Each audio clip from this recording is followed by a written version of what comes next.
नमस्कार दोस्तों, आप सभी का बहुत बहुत स्वागत है, बहुत बहुत वेलकम है आपके अपने इस यूट्यूब चैनल हरियाणा अड्डा 24/7 पर। और आज एक बहुत ही ज़रूरी और एक बहुत ही शानदार डिस्कशन जो है वो आपके साथ करने वाला हूं। और ये जो आज डिस्कशन होने वाला है हमारा, ये डिस्कशन होने वाला है कि आपका जो एसएससी सीएचएसएल का जो एग्ज़ाम है, जो आपको पता है कि आपकी नोटिफिकेशन आया है अभी 3712 वैकेंसीज़ के लिए, तो उस एग्जामिनेशन का जो पैटर्न है वो पैटर्न क्या है, जो लोग पहली बार तैयारी करना चाहते हो किस प्रकार से तैयारी करेंगे और क्या कुछ इसके लिए आपको पढ़ने की ज़रूरत है, क्या कुछ पढ़ने की ज़रूरत नहीं है।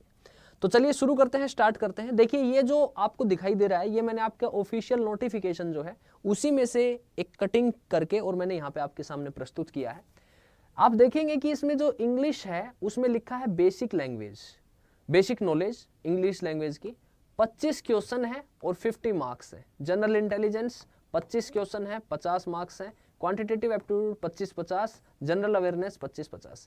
ये केवल और केवल आपका प्रीलिम्स की बात कर रहा हूं मैं आज मेंस की बात नहीं करूंगा, क्योंकि ये जो है टीयर 1 जो कह लो आप, प्रीलिम्स कह लो, इसके जो मार्क्स हैं वो भी आपके फाइनल लिस्ट में काउंट होंगे। दूसरी बात ये है कि जो ये आप टीयर 1 दे के आएंगे, इसका जो स्तर आएगा, मतलब the level of the examination, वो यहाँ पे कहता है, वो क्या कहता है, वो कहता है कि यहाँ पे जनरल क्वांटिटेटिव एप्टीट्यूड जो है, इस क्वांटिटेटिव एप्टीट्यूड में उसने कहा है बेसिक अर्थमेटिक स्किल्स।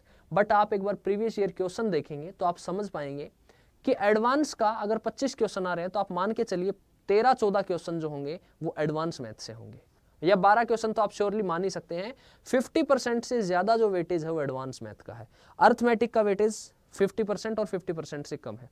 दूसरी एक बहुत ही जरूरी और एक बहुत ही इंपॉर्टेंट बात कि इस पेपर को अगर आप क्रैक करना चाहते हैं तो it is not a easy task. मैं एक फैक्ट बात बता रहा हूं आपको, क्योंकि इस पेपर में जितने भी लोग एसएससी सीजीएल की तैयारी कर रहे हैं वो सभी लोग इस पेपर के लिए अपीयर करते हैं, वो सभी लोग अपीयर करते हैं, तो आपका जो कंपटीशन है वो उनके साथ है। दूसरी बात, कुछ लोग ऐसे होते हैं जो सीजीएल में ग्रेड पे कम की पोस्ट पे लग जाते हैं और वो किसी ऐसी जगह पोस्टिंग होती है जो दूर पोस्टिंग होती है, तो वो सोचते हैं कि यार इससे अच्छा तो सीएचएसएल मिल जाता और कहीं घर के नजदीक पोस्टिंग मिल जाती तो ठीक रहता, तो वो सीएचएसएल को ट्राई करते हैं। इसलिए आप इस एग्जाम को कतई हल्के में ना लें। ये जो एग्जाम है ये आपके लिए बहुत ही टफ लेवल का एग्जाम आप मान सकते हैं कि 12th लेवल पे एक अच्छा खासे स्तर का एग्जाम है।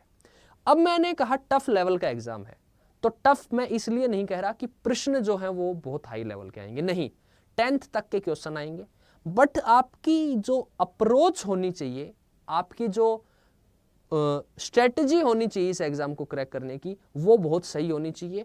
इस एग्जाम को क्रैक करने के दो ही जो है वो मूल मंत्र हैं। एक तो क्या है, एक तो आपकी अप्रोच को आप दूसरा नाम दे सकते हैं कि आपकी स्ट्रेटजी एग्जाम को क्रैक करने, एग्जाम की प्रिपरेशन करने के लिए, या फिर आप कह सकते हैं कि एग्जाम के टाइम जब आप अपीयर होते हैं उसके लिए। और दूसरा इसके लिए जो सबसे ज्यादा चीज आवश्यक, जरूरी चीज है, वो आवश्यक है प्रैक्टिस। प्रैक्टिस इतनी चाहिए कि आप सवाल देखें और सवाल देख के, क्योंकि आप देखें कि 100 क्वेश्चन है और आपके पास टाइम जो है वो 60 मिनट का है, तो 100 क्वेश्चन 60 मिनट में सोल्व करना, मैं ये नहीं कहता 100 के 100 आप सोल्व कर देंगे, बट आपके लिए ये एक बहुत ही मुश्किल टास्क होगा।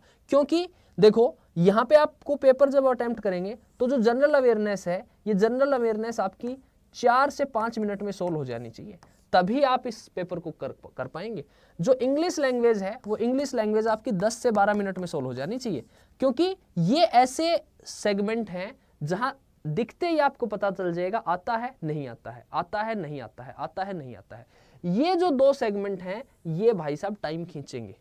जनरल इंटेलिजेंस यानी कि रीजनिंग और उसके बाद मैथ, तो आपका टाइम लेगा ही लेगा। तो पेपर भी जब आप सोल्व करते हैं तो हमेशा जनरल अवेयरनेस को और इंग्लिश को पहले अटेम्प्ट कर लो, ठीक है।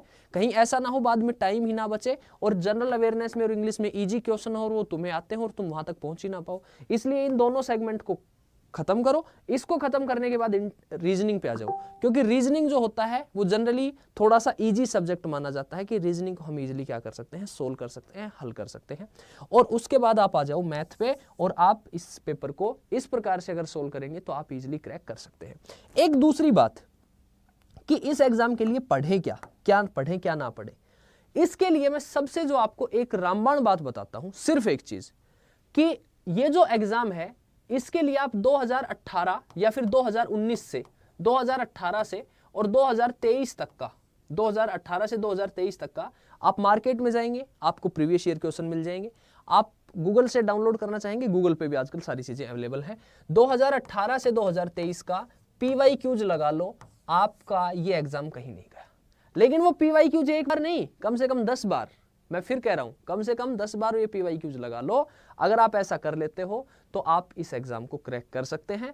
और दूसरी बात, हमारे हरियाणा अड्डा 24/7 के इस यूट्यूब चैनल पे आपके जो मैथ्स है, आपका जो इंग्लिश है, रीजनिंग है और जीके है, चारों सब्जेक्ट की बिल्कुल फ्री ऑफ कॉस्ट क्लास चलाई जाती है। इसके अलावा हमारे बैचेज भी अवेलेबल हैं, आप उन बैचेज में जुड़ सकते हैं, जहां पे पर्टिकुलर एक टाइम लिमिट में आपका सिलेबस खत्म करवा दिया जाएगा। और वहां पे आपको सिलेबस जो करवाया जाएगा वो ट्रिक्स के साथ, ठीक है, कंसेप्ट के साथ, कंसेप्चुअली भी और ट्रिकी भी, दोनों तरीके से आपके जो है क्वेश्चन है हल किए जाएंगे। तो इसलिए आप हमारे साथ जुड़ सकते हैं और आपकी जो प्रिपरेशन है, आपकी जो तैयारी है, आप इस तैयारी को बेहतरीन तरीके से कर सकते हैं और इस एग्जाम में आप सफलता पा सकते हैं। तो इसी नोट के साथ आज मैं इस सेशन को, इस जर्नी को, इस एपिसोड को, इस कहानी को रोकना चाहूंगा। मुलाकात होती है नेक्स्ट सेशन में, तब तक के लिए हंसते रहिए, पढ़ते रहिए, लड़ते रहिए, झगड़ते रहिए।